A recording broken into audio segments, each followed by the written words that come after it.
This is Robert Lyall, General Director of New Orleans Opera, welcoming you to our 71st season, which begins on October the 11th with Heinrich Marschner's Der Vampir, or The Vampire. Marschner's masterpiece of 19th century Romanticism created a sensation at its 1828 Leipzig premiere. This musical treasure is based on a ghost story by the famous British poet Lord Byron, and sits musically and dramatically between Mozart's Don Giovanni and Wagner's Flying Dutchman. Its gorgeous music, recently heard at Carnegie Hall, was praised by the New York Times as a gem of an opera with an alluring score and lovely choral writing, enlivened with many pictorial and evocative elements.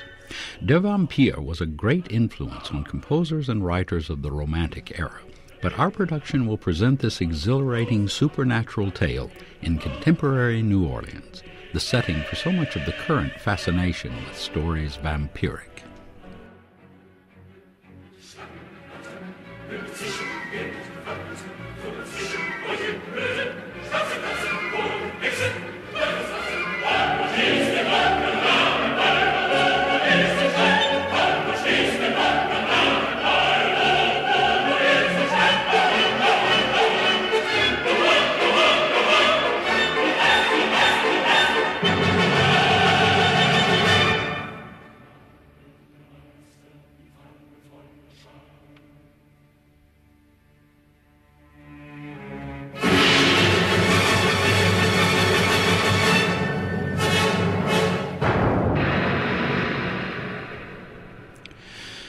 Deep within a famous New Orleans cemetery, the vampire master tells Riven, the vampire of our drama, that he will die if he cannot offer 3 brides as a sacrifice within the next 24 hours.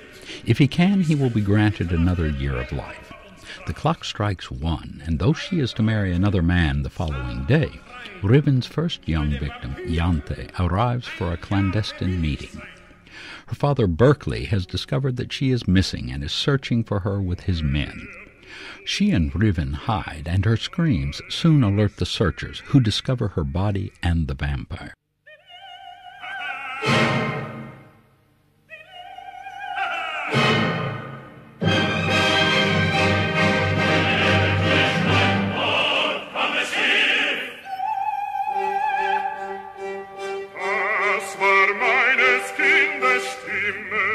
Rettet mir ihr teures Leben, weh mir, meine Kräfte schwinden, Angst und Freude macht mich beben, wie werd ich sie wiederfinden?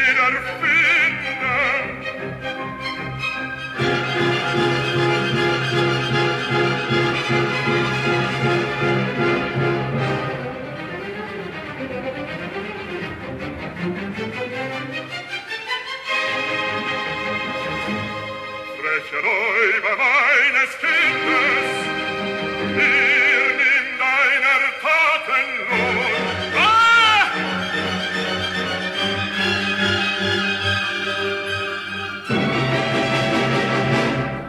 In a rage, Berkeley shoots Riven and leaves him to die. The wounded vampire is discovered by Aubry, a young man whose life had been saved by Riven in the past, and who has sworn a sacred oath to repay this debt. When Riven pleads with Aubry to drag him into the moonlight so that he can revive, Aubry comes to the horrible realization that Riven is a vampire. He is forced to swear not to reveal this secret, or he will be struck down by God for violating his sacred oath. The next morning, Malvina Davenant and Aubry resolve to ask her father if they can marry. Davenant is a successful social climbing businessman who desperately wants his daughter to marry into high social station, and tells her that he has decided that instead she will marry a local aristocrat, the Earl of Marsden. When the Earl is introduced, Aubry recognizes him as Riven.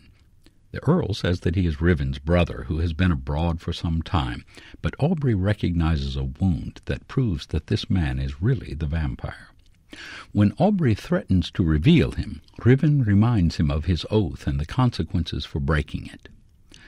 To the many friends that have now gathered at their home that morning to celebrate Malvina's birthday, Davenant grandly orders that Malvina's marriage to the Earl of Marsden will take place that very evening.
Another wedding party is joyously underway in the French Quarter. Emmy, the daughter of Marsden's business manager, awaits the arrival of her bridegroom George. As the party progresses, news of Yante's gruesome death is mentioned, so Emmy regales her friends with the colorful legend of the vampire.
Riven suddenly appears and generously insists on picking up the bill for the occasion, impressing the group with his largesse.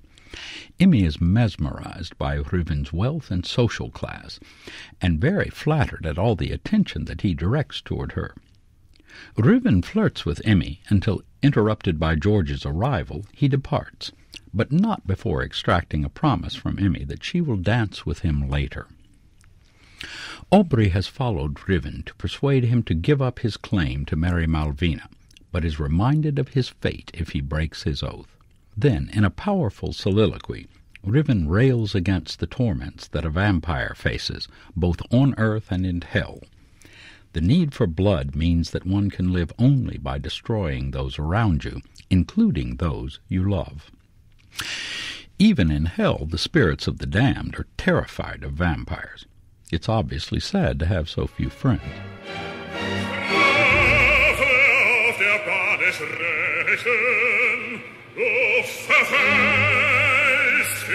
Finstern Mächten scheint der Friedrich auch nicht groß.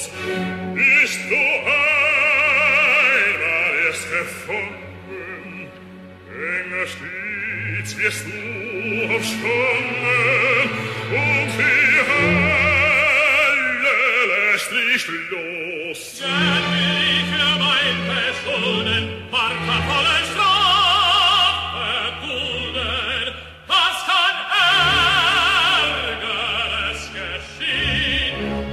Gibt es größeres Verderben, als die heiß geliebte sterben? Und so grässlich sterben sie.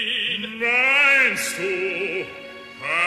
Versuch es nur, und mit Schauder wirst du sehen, was noch Ärgeres kann geschehen. Glaubst du, dass mich die Natur zu dem schrecklichen Beruf schon bei der Geburt erschuf? Hierhin verrate ich, Schuld des mein, einzeln auf ich, mit süße Triumphieren, die Geliebte heimzuführen, für der Gatte Vaterland und ein aufbeglückter Mann. Ach, es war die Zeit heran, wo bei 1000 Schlangen wissen, wir die Seele wird entrissen.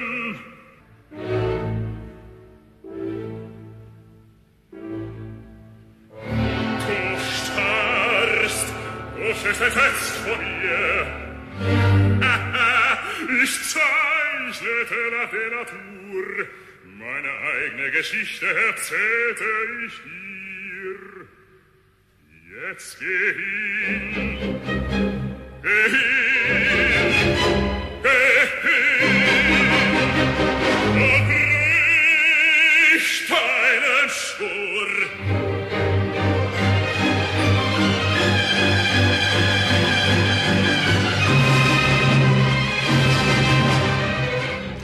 Riven leaves, and Aubrey is torn by his difficult choice to break the oath to save Malvina, or by keeping quiet, lose her to the vampire.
when George appears to ask Aubrey's help to protect Emmy from the alluring Marsden, Aubrey can only warn George to keep very close watch over her. But already she is being led astray by the seductive vampire. 4 of the members of Emmy's party sing of the pleasures of drink. The matron Suze sarcastically upbraids the men to the delight of the onlookers. The high-spirited comic antics are abruptly interrupted by the sound of gunshots. Devastated, George arrives to recount how he had followed Emmy and Marsden and found him standing over her dead body. He shot the Earl and left him to die in the moonlight. Their guests and friends are stunned into shock, sympathy, and sorrow. At the Davenant home, preparations are complete for Malvina to marry Marsden before midnight in the grandeur of St. Louis Cathedral. Aubrey warns her that she is in danger, but with resignation she puts her trust in God. The colorful wedding procession begins in Jackson Square after the many guests arrive, followed by Riven, who apologizes for his lateness. Remember, he had been detained with Emmy. Malvina and Aubrey make one last impassioned appeal to Davenant, who, thinking that Aubrey has lost his sanity over the marriage decision, has him thrown out of the occasion, and in anger at his daughter's continuing resistance, issues to Malvina a withering father's curse. He then commands that the wedding proceed.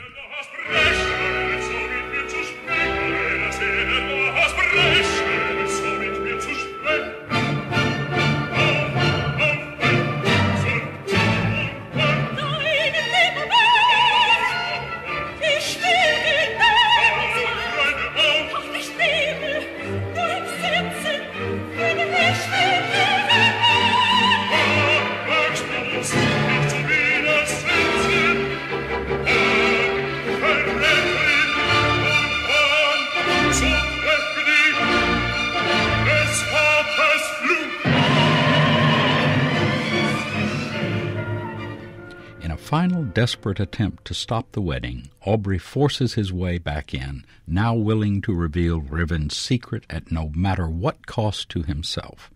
Suddenly, just as the clock strikes 1, Aubrey reveals to everyone that Marsden is actually the horror of nature, a vampire. With this revelation, Riven is struck by a bolt of divine lightning and descends into hell.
Before the totally amazed wedding guests, Davenant asks for his daughter's forgiveness and eagerly consents to her marriage to Aubrey.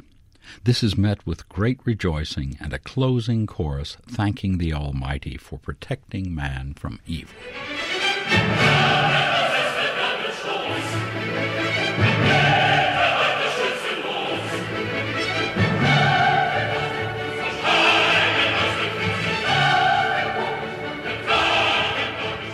Our New Orleans opera production will feature illustrious cast members who have distinguished themselves on the leading stages of the world: the Metropolitan Opera, New York City, Los Angeles, Santa Fe, Wolf Trap, San Francisco, Chicago, and major opera houses of the world.